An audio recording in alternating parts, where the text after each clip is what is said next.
Okay, ವಿದೇಶಾಂಗ ಇಲಾಖೆ ಮೊದಲ ಉತ್ತರವನ್ನ ರಾಜ್ಯ ಸರ್ಕಾರಕ್ಕೆ ಕೊಟ್ಟಿದೆ. ಪ್ರಜ್ವಲ್ ರೇವಣ್ಣ ಅವರು ರಾಜತಾಂತ್ರಿಕ ಪಾಸ್ಪೋರ್ಟ್ನಿಂದಲೇ ಪ್ರಯಾಣ ಮಾಡಿದ್ದಾರೆ, ಹೌದು. ಆದರೆ ಆ ರಾಜತಾಂತ್ರಿಕ ಪಾಸ್ಪೋರ್ಟ್ ಅನ್ನು ರದ್ದುಗೊಳಿಸೋದಕ್ಕೆ ಕೋರ್ಟ್ನ ನಿರ್ದೇಶನ ನಮಗೆ ಅಗತ್ಯ. ಕೋರ್ಟ್ ನಿರ್ದೇಶನ ಇಲ್ಲಿ ತನಕ ನಮಗೆ ಬಂದಿಲ್ಲ, ಹಾಗಾಗಿ ನಾವೀಗ ಯಾವುದೇ ಕ್ರಮ ಕೈಗೊಳ್ಳೋದಕ್ಕಾಗಲ್ಲ.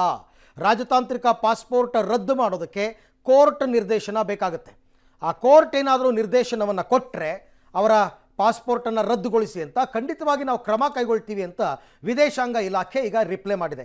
ಮೊದಲಿಗೆ ಮುಖ್ಯಮಂತ್ರಿ ಸಿದ್ದರಾಮಯ್ಯನವರು ನಿನ್ನೆ ಪತ್ರ ಬರೆದಿದ್ದರು ಪ್ರಧಾನಿ ಮೋದಿ ಅವರಿಗೆ, ಕೇಂದ್ರ ಸರ್ಕಾರಕ್ಕೆ. ಅವರ ವಿದೇಶಾಂಗ ಪಾಸ್ಪೋರ್ಟನ್ನು ರದ್ದು ಮಾಡಿ ರೆಡ್ ಕಾರ್ನರ್ ನೋಟಿಸನ್ನು ಇಶ್ಯೂ ಮಾಡಿ ಅವರನ್ನು ವಿದೇಶದಿಂದ ಕರೆಸಿ ಅಂತ ಮನವಿ ಮಾಡಿಕೊಂಡಿದ್ದರು. ಅದಕ್ಕೆ ಈಗ ವಿದೇಶಾಂಗ ಇಲಾಖೆಯವರು ಉತ್ತರವನ್ನು ಕೊಟ್ಟಿದ್ದಾರೆ. ಓಕೆ, ಈ ಬಗ್ಗೆ ಮತ್ತಷ್ಟು ಮಾಹಿತಿ ನನ್ನ ಕೊಲೀಗ್ ಶಬೀರ್ ನವದೆಹಲಿಯಿಂದ ನನ್ನ ಜೊತೆ ಜಾಯ್ನ್ ಆಗ್ತಾ ಇದ್ದಾರೆ. ಶಬೀರ್, ಈಗ ರಾಜತಾಂತ್ರಿಕ ಇಲಾಖೆಯವರು ಅಥವಾ ವಿದೇಶಾಂಗ ಇಲಾಖೆಯವರು ಒಂದೇ ಲೈನಲ್ಲಿ ಆನ್ಸರ್ ಮಾಡಿದರೆ ನಾವೇನೂ ಮಾಡೋಕ್ಕೆ ಬರಲ್ಲ ಅಂತ, ಅಂದರೆ ಕೋರ್ಟ್ ಹೇಳೋ ತನಕ ನಾವೇನೂ ಕ್ರಮ ಕೈಗೊಳ್ಳಲ್ಲ ಅಂತ ಅರ್ಥನ, ಅಥವಾ ಬೇರೆ ಏನಾದರೂ ಅವರು ಸಲಹೆ ಸೂಚನೆ ಕೊಟ್ಟಿದ್ದಾರಾ? ಯಾವುದೇ ರೀತಿಯಾದಂಥ ಸಲಹೆ ಸೂಚನೆಗಳು ಇಲ್ಲ. ಅವರ ಉತ್ತರದಲ್ಲಿ ಒಂದೇ ಸ್ಪಷ್ಟವಾದಂಥ ನಿಲುವಿತ್ತು, ಪಾಸ್ಪೋರ್ಟ್ ಅನ್ನ ರದ್ದು ಮಾಡಬೇಕು ಅಂದ್ರೆ ಕೋರ್ಟ್ನಿಂದ ನಿರ್ದೇಶನ ಬರಬೇಕಾಗತ್ತೆ.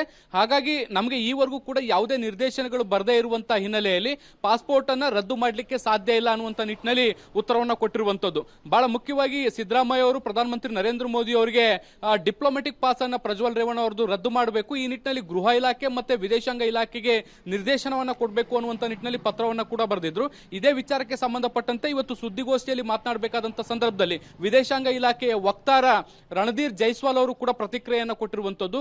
ಪಾಸ್ಪೋರ್ಟ್ ಅನ್ನು ಸಾಮಾನ್ಯವಾಗಿ ರದ್ದು ಮಾಡಬೇಕಾದ್ರೆ ನಿಯಮಗಳ ಪ್ರಕಾರ ಕೋರ್ಟ್ ಆದೇಶ ಬೇಕಾಗುತ್ತೆ. ಪ್ರಜ್ವಲ್ ರೇವಣ್ಣ ಅವರ ವಿಚಾರದಲ್ಲಿ ಯಾವುದೇ ರೀತಿಯಾದಂತಹ ಕೋರ್ಟ್ ಆದೇಶಗಳು ನಮಗೆ ಲಭ್ಯ ಆಗದೆ ಇರುವಂತಹ ಹಿನ್ನೆಲೆಯಲ್ಲಿ, ಈವರೆಗೂ ಕೂಡ ಯಾವುದೇ ನಿರ್ದೇಶನಗಳು ಬರದೇ ಇರುವಂತಹ ಹಿನ್ನೆಲೆಯಲ್ಲಿ ಈವರೆಗೂ ಕೂಡ ಅವರ ಪಾಸ್ಪೋರ್ಟ್ ಅನ್ನು ರದ್ದು ಮಾಡಲಿಕ್ಕೆ ಸಾಧ್ಯ ಆಗಿಲ್ಲ. ಸೊ ಮುಂದಿನ ಹಂತದಲ್ಲಿ ಏನಾದರೂ ಕೋರ್ಟ್ ಇಂದ ನಮಗೆ ಯಾವ್ದಾದ್ರು ನಿರ್ದೇಶನಗಳು ಬಂದ್ರೆ ಸೊ ನಾವು ಪಾಸ್ಪೋರ್ಟ್ ಅನ್ನು ರದ್ದು ಮಾಡೋದ್ರ ಬಗ್ಗೆ ಚಿಂತನೆಯನ್ನ ಮಾಡ್ತೀವಿ ಅನ್ನುವಂತ ನಿಟ್ಟಿನಲ್ಲಿ ಹೇಳಿದ್ದಾರೆ. ಹೀಗಾಗಿ ರಾಜ್ಯ ಸರ್ಕಾರ ಇದಕ್ಕೆ ಹೇಗೆ ರಿಯಾಕ್ಟ್ ಮಾಡುತ್ತೆ ಅನ್ನುವಂಥದ್ದನ್ನು ಕೂಡ ನಾವು ಕಾದ್ ಮಾಡಬೇಕು. ಯಾಕಂದ್ರೆ ಕಾನೂನಿನ ಅಥವಾ ನ್ಯಾಯಾಲಯದ ಮೂಲಕವೇ ಪಾಸ್ಪೋರ್ಟ್ ಅನ್ನು ರದ್ದು ಮಾಡಬೇಕು ಅನ್ನುವಂತ ಸ್ಪಷ್ಟನೆಯನ್ನು ಕೊಟ್ಟಿರುವಂತಹ ಹಿನ್ನೆಲೆಯಲ್ಲಿ ಈಗ ಕೋರ್ಟ್ನ ಮುಂದೆ ರಾಜ್ಯ ಸರ್ಕಾರ ಮನವಿ ಮಾಡಬೇಕಾಗುತ್ತೆ. ಆ ನಿಟ್ಟಿನಲ್ಲಿ ಏನಾದರೂ ಸರ್ಕಾರ ಮುಂದಿನ ಹೆಜ್ಜೆ ಇಡುತ್ತಾ ಅಥವಾ SIT ಮುಂದಿನ ಹೆಜ್ಜೆ ಇಡುತ್ತಾ ಅನ್ನುವಂಥದ್ದನ್ನ ಕಾದ್ ನೋಡಬೇಕು. ಓಕೆ, ಥ್ಯಾಂಕ್ ಯು ಶಬೀರ್, ತಮ್ಮೆಲ್ಲ ಮಾಹಿತಿಗಾಗಿ ಧನ್ಯವಾದ. ಈಗ ರಾಜ್ಯ ಸರ್ಕಾರಕ್ಕೆ ಇರತಕ್ಕಂಥ ಒಂದೇ ಒಂದು ಆಯ್ಕೆ, ಅವರು ಹೈಕೋರ್ಟ್ ಮೊರೆ ಹೋಗಬೇಕಾಗುತ್ತೆ. ನಮಗೆ ಉತ್ತರ ವಿದೇಶಾಂಗ ಇಲಾಖೆಯಿಂದ ಈ ರೀತಿ ಬಂದಿದೆ, ನೀವು ನಮಗೆ ಸಹಕಾರ ಕೊಡಬೇಕು ಮತ್ತು ನೀವು ವಿದೇಶಾಂಗ ಇಲಾಖೆಗೆ ಸೂಚನೆಯನ್ನು ಕೊಡಬೇಕು ಅಂತ.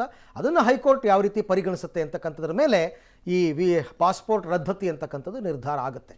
ನೋಡೋಣ ಏನಾಗುತ್ತೆ ಡೆವಲಪ್ಮೆಂಟ್ಸ್.